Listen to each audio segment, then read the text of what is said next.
Hey guys, welcome back to my Let's Play of West of Loathing. This should be episode 5, I believe. Last episode we did a bunch of grinding on this mausoleum, and come on, why not? Let's do it again, one more time. Alice has become our powerhouse. She's killing everything that comes near her, so I'm really glad I picked her. Let's do our usual, get our bean golem out. Put up our bean shield. Let's just pretend like he's gonna do something and let Alice kill everyone. Hey, what's this? Oh, she'll instantly destroy a skeleton. I'd rather ever do damage to everyone at once. I mean, she's getting super strong, why not?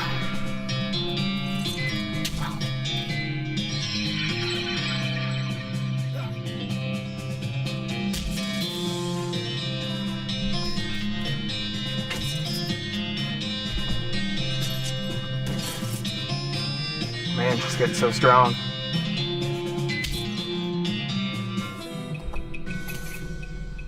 Al surveys the scene and jots down notes in her little notebook. Let's see if we can't level her up one more time before we take off. Got the jump on him. I feel like we always got the jump on them.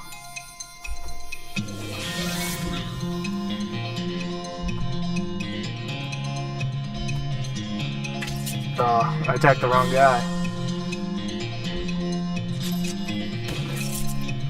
I'll take out the chef-looking guy because he can do spooky damage on me that goes right through my shield.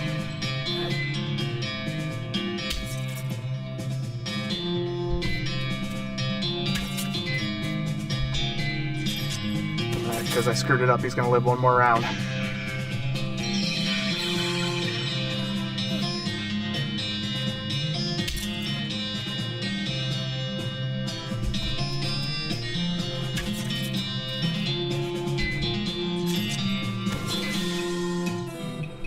We could have wrapped that up quicker, but I did it badly. Gold tooth. This was in the ground for a very long... Oh, that's because I'm over it. Alright, one more time, guys. I promise I'll leave. It's got to be boring watching me just sit here and grind. I usually don't try to min-max, but I mean, it's pretty easy here, so... But I promise, this is the last time.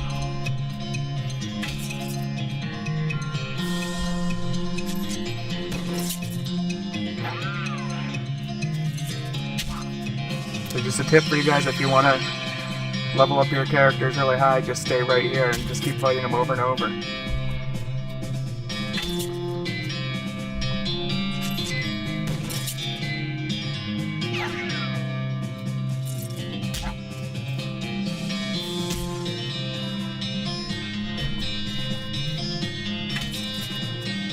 Alright, we got this wrapped up.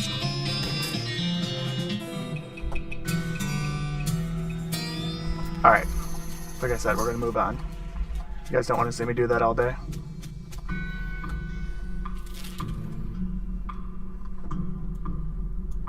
I can just wander. Look at that. You can just wander and we found a new spot. You spot the smoldering ruins of a ranch on the horizon. Ominous. You discovered a new location, the Stearns Ranch. Let's go there. Yes, and we can get some needles.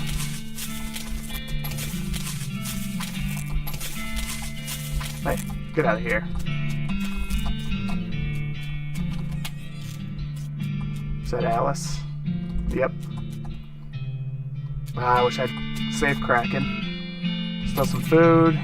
Got jellied escargot, sarsaparilla, and soda crackers. There's a weird cow-shaped stain on the wall. That's weird. Go upstairs. Is that it? Those down here? Yeah, that looks like it. Alright, let's go in here. Let's pick the lock. Got a stock certificate. Certificate entitling the bearer to 13 shares of Western Tool and Die Syndicate, a company based in Chicago. Oh, looks like it's just telling us to sell it. Let's grab the beans in the pot. We got blackened beans. A pretty nice place. Maybe we should just settle down here. I need 4 Moxie. Or if I use an item that increases my Moxie if I can do it.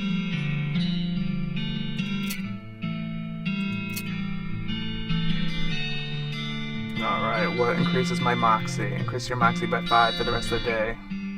Oh, but that decreases my muscle and mysticality, so I don't want to do that.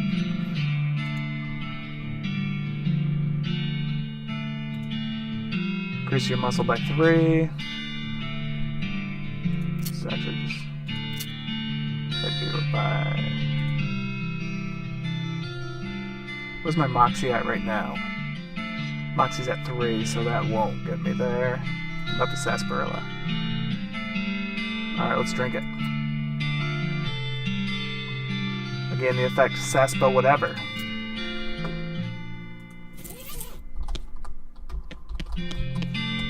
To investigate. All the books on the shelf are burned, but you notice something strange about the back of the shelf. Your deft fingers find a hidden catch, and the back panel of the shelf slides away to reveal a secret compartment. There's a book inside. Mary Stern's diary. See if she wrote anything about me in there.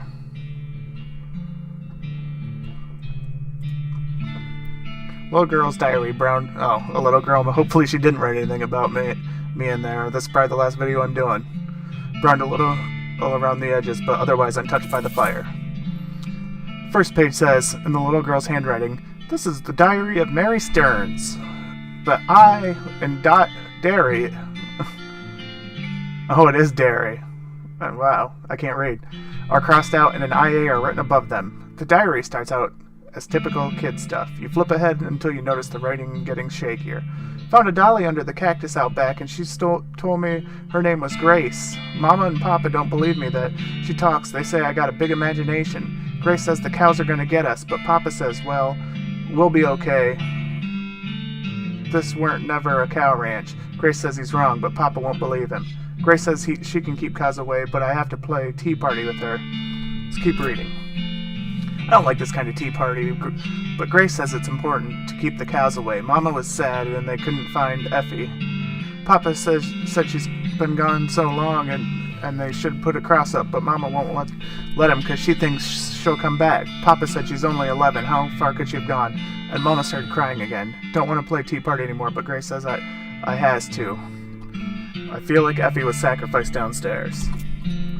Papa was out 2 days looking for Joey, but of course he didn't find him. Mama cries so much. I tried to tell him, and him and Effie are helping keep the cows away, but she don't understand. I told Grace I'm not playing tea party again, but she says I got it.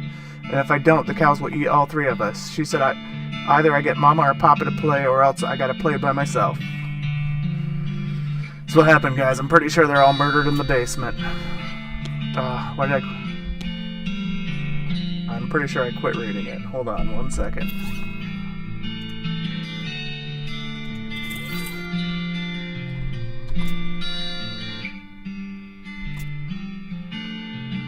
Oh, nope. That was the last one. See if Grace is in here. It's the work of a moment to fix the doll's voice box. Let's pull the string.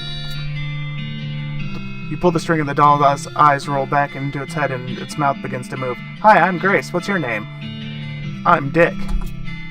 Hi, Dick. You're nice. Do you want to play with me?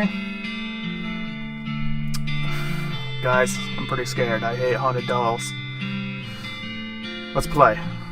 Hooray! Mary used to play with me, but we didn't get to finish our tea party before she went away. Will you help me finish it? Well, why not? Hooray! The game is almost over. Mary did such a good job. The doll's eyes roll back forward. Go downstairs and get my cup. Do you know the magic word to make the mean cow let you into a secret room? No, what is it? The magic word is peanut butter. The doll goes silent. Got it, peanut butter. You shudder as you realize that talking dolls haven't even been invented yet. I tell you guys, all dolls are evil.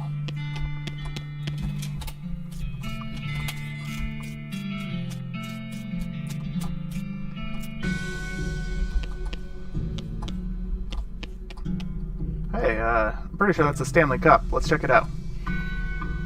Atop the sinister-looking altar sits a copper goblet filled with what appears to be blood. What do we do, guys? Oh, hold on 1 second, guys. I apologize.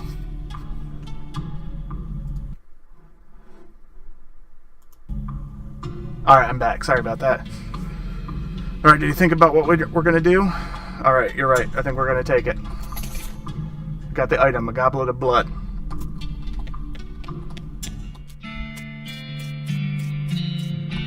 I know I told you this doll's haunted, but I feel like the only way to fix it is to help it.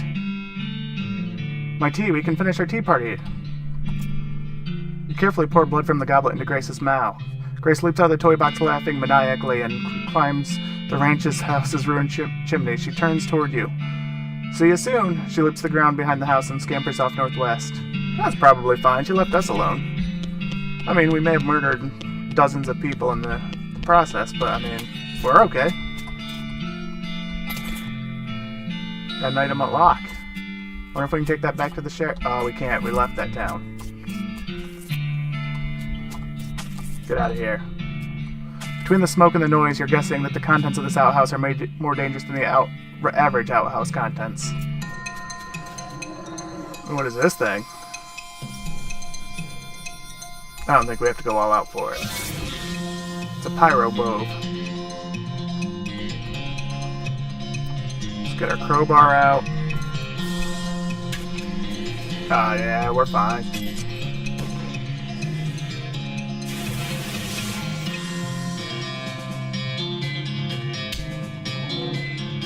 Easy.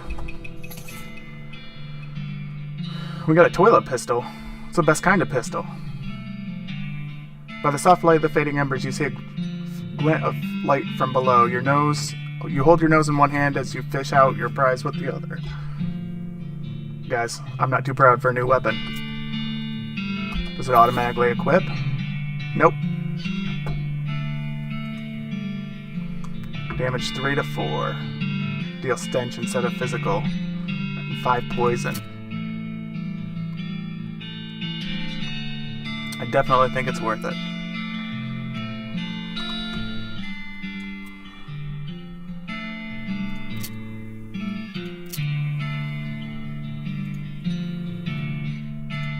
Oh, our stripey hat actually lowers our moxie. Why don't you guys tell me that?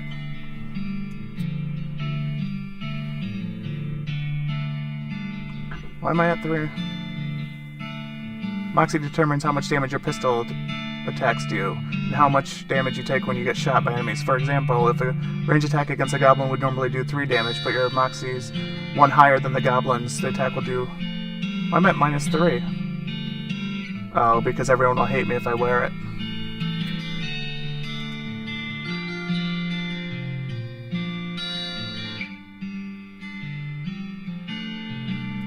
Alright guys, I'm not wearing a hat right now. What does muscle do? Does that make my... Alright, we're gonna wear it, because for some reason...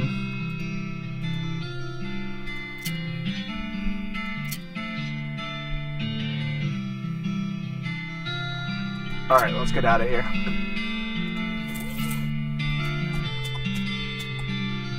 Mary Stearns died February 18th, 1894. A smoking crystal. Gwendolyn Stearns, 1895. Jethro Stearns, devoted father, 1895. Looks like Jethro's bones were dug up by some varmint or another. Let's search them. Got a charred locket.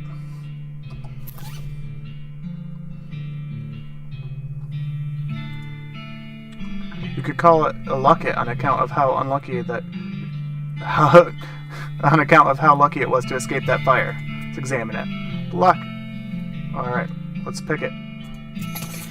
Got a picture of Mary Stearns. A faded daguerreotype of a little girl. The name Mary is written on the back.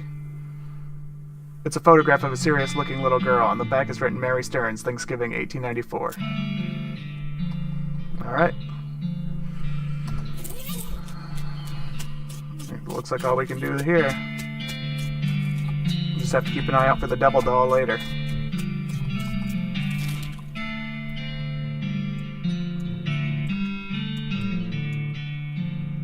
Alright, let's wander again.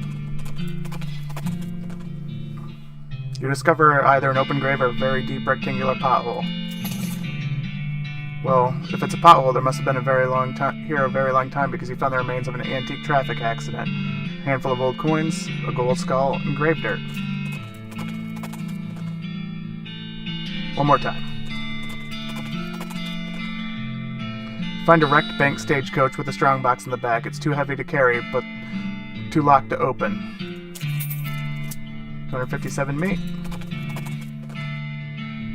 Alright, let's actually go somewhere that helps us now. Let's go back to Fort Cowardice, see if we can't get into the general's office. So you turn the corner, you come face to face with 3 bandits pushing a large barrel marked TNT down the trail. The 4 of you stare at each other for a moment, unsure of how to deal with this potentially violent happenstance. Again, just like Westworld. Ooh, let's try to outfox them. Howdy there, fellas. Fine-looking barrel of TNT you got there. Appears a bit elderly, though. What of it? Well, TNT gets old, the nitroglycerin starts to sweat out of it. So I'd recommend... The bandits shrug and start rolling the barrel off in that direction. After a couple minutes, you hear a loud boom in the distance. We raise our glamour. Hopefully I didn't use all my lockpicks. Or if we can use our cannonball in one of these cannons.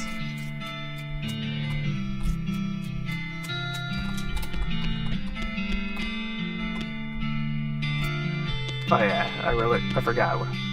I used all my needles, guys. I'm sorry. Oh, what is this thing down here? Oh yeah, we have +3 moxie. I forgot. Alright, I ruined it. Let's finally head to that railroad camp. You find it safe on the side of the trail. Ironic to think of yourself at such an unsafe location. You hop down from this. You hop down from Steve Buscombe. If you weren't there for episode 1, go back and watch it. Our horse's name had crazy eyes, so his name was supposed to be Steve Buscemi, but didn't fit. To find that the safe is locked in addition to being closed, which you could tell it was from horseback. We don't have safe cracking, so let's move on.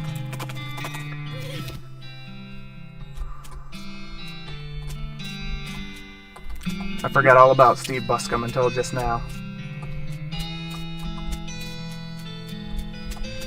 What's this guy doing? This guy should never be put in charge of a switch. That's why you need to shoot him in the head.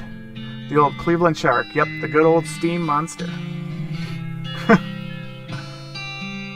They're trying to call us a Cleveland steamer? He's too busy playing with his watch to get any work done. So, that's a nice watch. Where'd you get it? I bought it from this gal who runs a store down south. Over here. Name-o Buttonwillow. Buttonwillow Mick something. Where's the store exactly? Oh, you can't miss it. It's right between a cactus and a different cactus. He points to the spot on your map. We've got Buttonwillow McKittrick's store. Well, or at least we know it's right between the 2 cactuses. Don't mention it.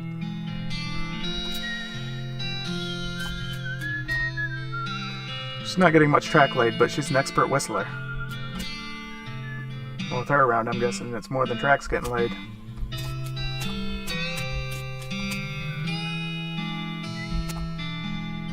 You approach the beleaguered-looking man with the tiny glasses. Howdy there, who's in charge of this outfit? If I'm being charitable, I'd say the fellow over here in the white hat is the foreman. He points to the man next to a huge pile of rocks. And if you're not, then I'd say the paper-backed idiot over there in the absurd white hat is the fellow you're looking for. Alrighty, thanks. Hi, are you in charge? I'm wondering if there's anything I can do to help.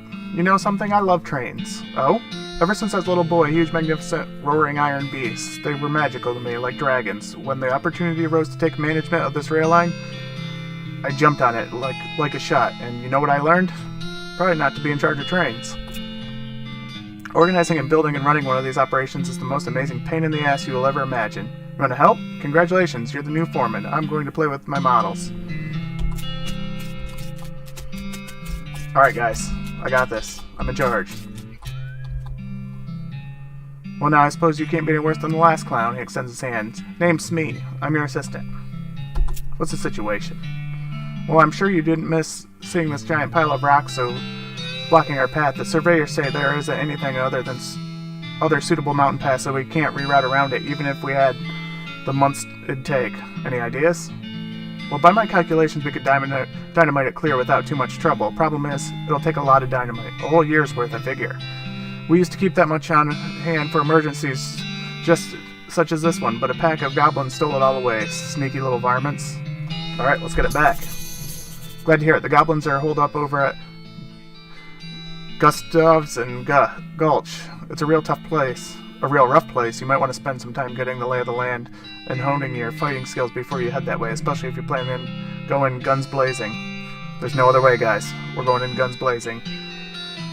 We discovered the location of Gustav's and Gulch. We don't need that specific dynamite, though. And you can lay your hands on be fine, but so long as there's enough of it, we'll look into it. We're going in, guys. Death is the only thing I know. I don't know why I keep trying to walk all the way back.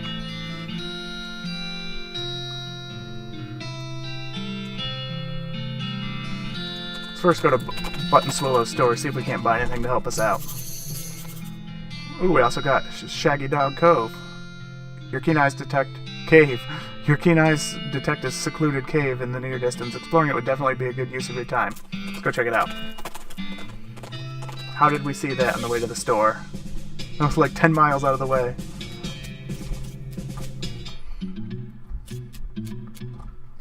There's a plaque bolted to the cave wall here. Let's read it. A record of the events of the expedition to and into Shaggy Dog Cave, November 1887. It's the plaque as recorded by Jim Plackwright.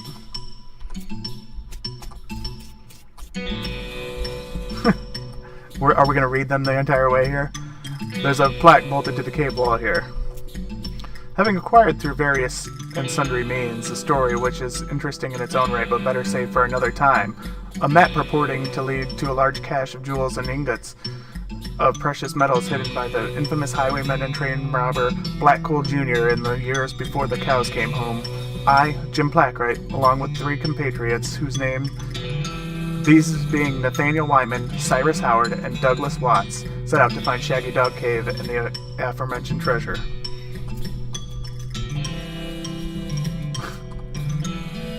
Let's read it. Our equipment and provisions consisted of 1 cart and a horse to pull it, 4 additional horses to be ridden, 2 shovels, a spade, and a mining pick, a large coil of rope, 1 large basket of eggs, as well as an assortment of other trail provisions and cookware, my own collection of blank plaques and engraving tools, 1 large and shaggy dog, and a butt fur. What's a butt fur, guys? It's for pooping.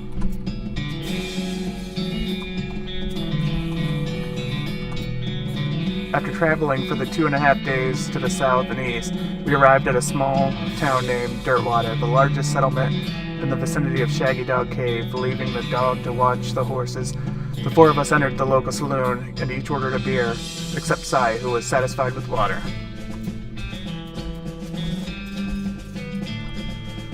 I'm gonna lose my voice. The barman provided our drinks as requested, and then withdrew a small wooden box from underneath the bar, asking of us if we'd care to witness something real interesting. Considering that there had quite a few hours left to travel, we politely declined and asked him if he knew any way to Shaggy Dog Cave. He replied they'd never been there personally, but gave us rough directions, which correlated nicely with the notes on our map. Alright, we gotta go ask that bartender. Upon leaving the saloon, we discovered, to our dismay, that some unknown villain had tampered with our wagon. Fortunately, the only supplies missing were the butt fur and the entire basket of eggs, apart from one that Doug had concealed with it in a pocket for safe keeping. We also discovered that the dog had absconded with one of the horses, forcing Nate and Cy, after drawing lots, to share.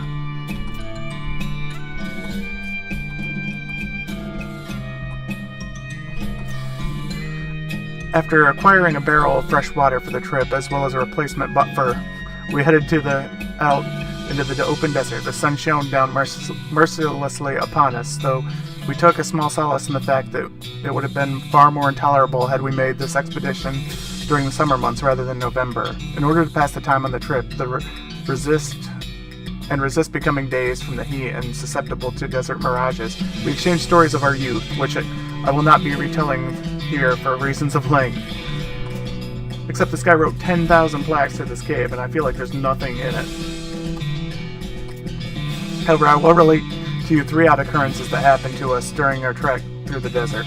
The first was 2 or 3 hours out of dirt water when Nate noticed a glint of sunlight upon a metallic object partially buried in the sand.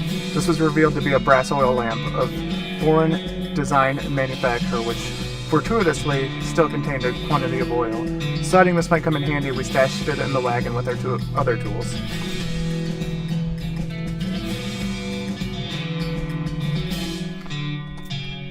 Our next encounter was with a nomadic goblin tribesman who we discovered spoke excellent English. It inquired as to our destination, and we replied that we were looking for Shaggy Dog Cave. Though we did not disclose the reason for our journey, the goblin confirmed that we were heading on the correct course and mentioned that though he had only a short time earlier witnessed a large and shaggy dog riding a horse in the same direction. We all agreed this was an unusual sight indeed and continued on our way.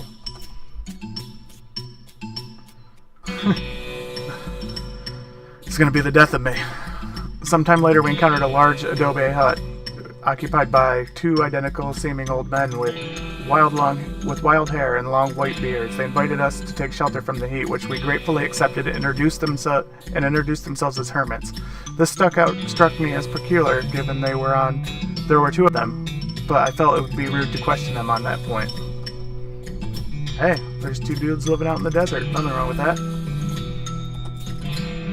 One of the hermits confirmed that we were near Shaggy Dog Cave. The other hermit confirmed that what his brother said was true. They also commented they had seen a large shaggy dog riding a horse in that direction. We all agreed this was an unusual sight indeed. The hermits refreshed our water supply in exchange for our butt fur, and we continued on our way, excited to finally be nearing our goal. I'm hoping I'm nearing our goal soon. After 2 more hours, we finally arrived at Shaggy Dog Cave, carefully keeping our excitement in check, lest we become incautious. We unloaded our equipment and supplies from the wagon, took a brief respite in the cool shade of the cave entrance. To celebrate our arrival, Doug unpocketed and shared the egg he had saved from our basket that had been stolen in dirt water. Once we were rested, we decided the time had come to explore the cave. I wonder if it's the hot dog guy. I'm telling you, it is. Discovering that we had neglected to pack torches, lanterns, or any other light source with which to illuminate the cave, we declared that it was indeed fortuitous that Nate had discovered the antique oil lamp during our travels. He gave the brass a quick shine and then lit the wick, and we were relieved to discover that it lit easily and provided a very adequate amount of light.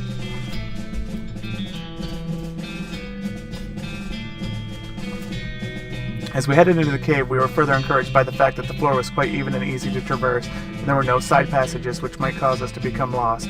Despite this, I resolved to hang a number of plaques to mark our progress through the cave and engrave them with the tale of our journey, such that others who discovered the cave after us might be entertained and edified by our story.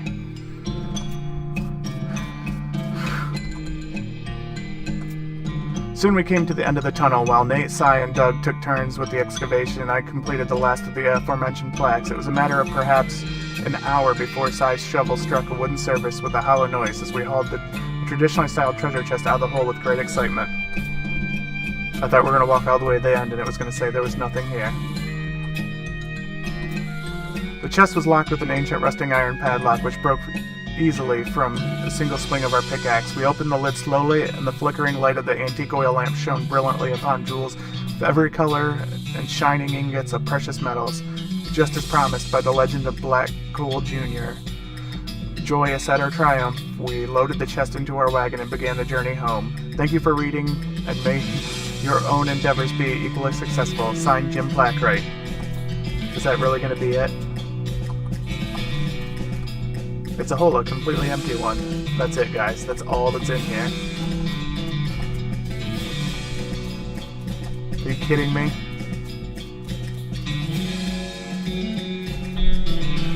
Let me make sure I didn't miss anything, but I really think that's it.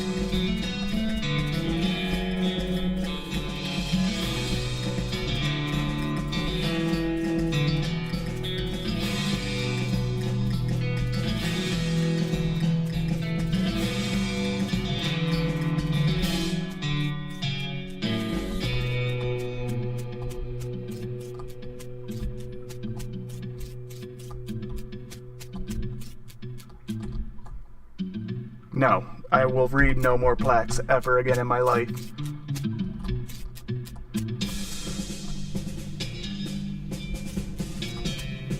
Alright, let's head to the store now. Actually, let's go back to Dirtwater and see if we can find out what the box this guy had. Off the trail shoulder, you see some ancient petroglyphs carved into a rock. Let's translate them. They seem to translate to my first is the first of a burning coal. Intriguing. I don't get it, but sure.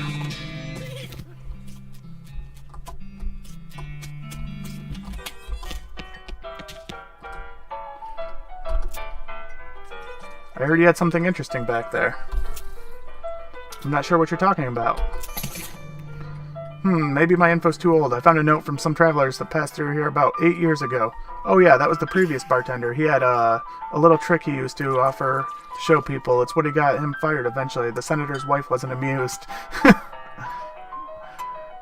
He rummages around under the bar for a minute, then blows dust off a tiny piano about 9 inches tall. Here, you can keep the piano so long as you don't ask me about the trick.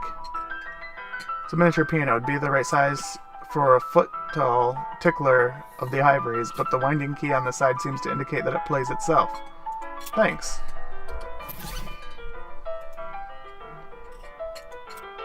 Oop.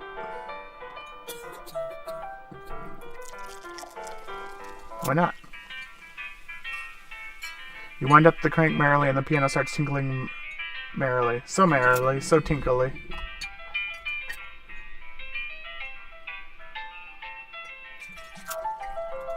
Just the same thing, but quieter. I wonder if it'll just play music wherever I go if I do that.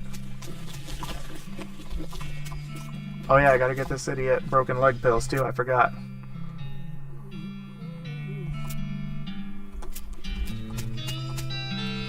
Alright. Enough sidetracking. Let's head to the store.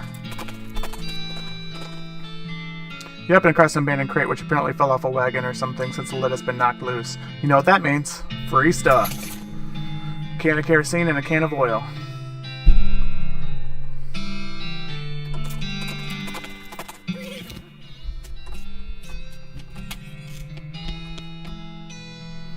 The woman behind the counter stares at you with a huge grin on her face. She gestures at the goods she's got for sale.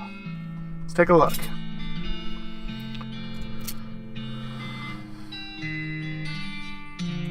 See what she has.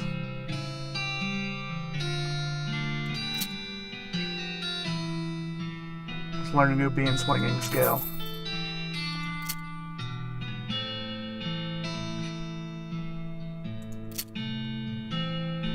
Let's learn the foraging skill. Spire needle. I can't afford any of this stuff.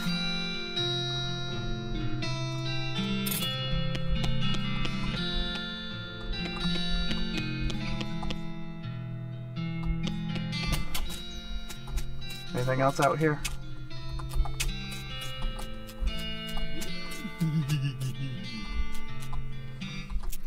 Alright, now that I have my needle back,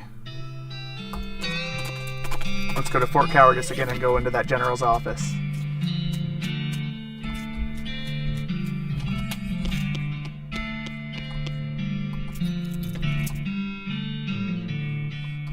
Before I do anything, I just remembered. Let's read these books that I bought too.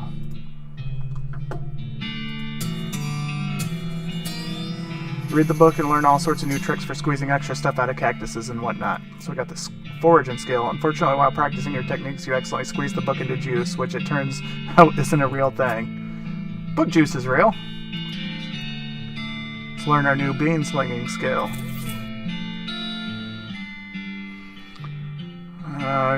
So we have the old bean again, which increases our mysticality. We have bean wall, a wall of beans that provides cover from ranged attacks. Or uncanny presence, a perk that provides a resistance against elemental damage. Let's learn bean wall.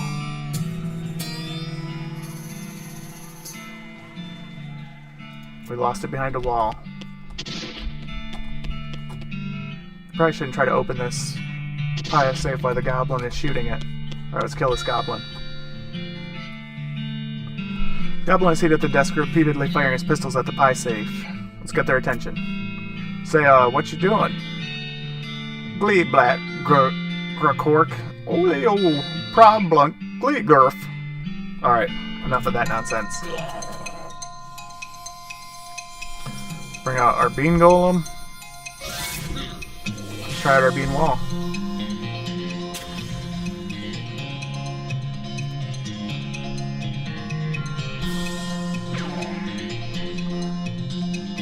Our stench pistol.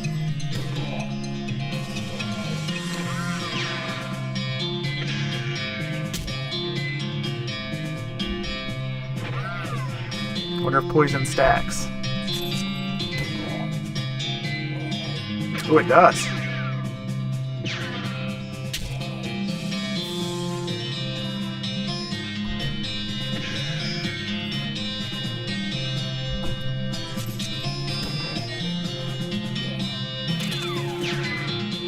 Alright, we just lost our bean wall, so at least he's almost dead.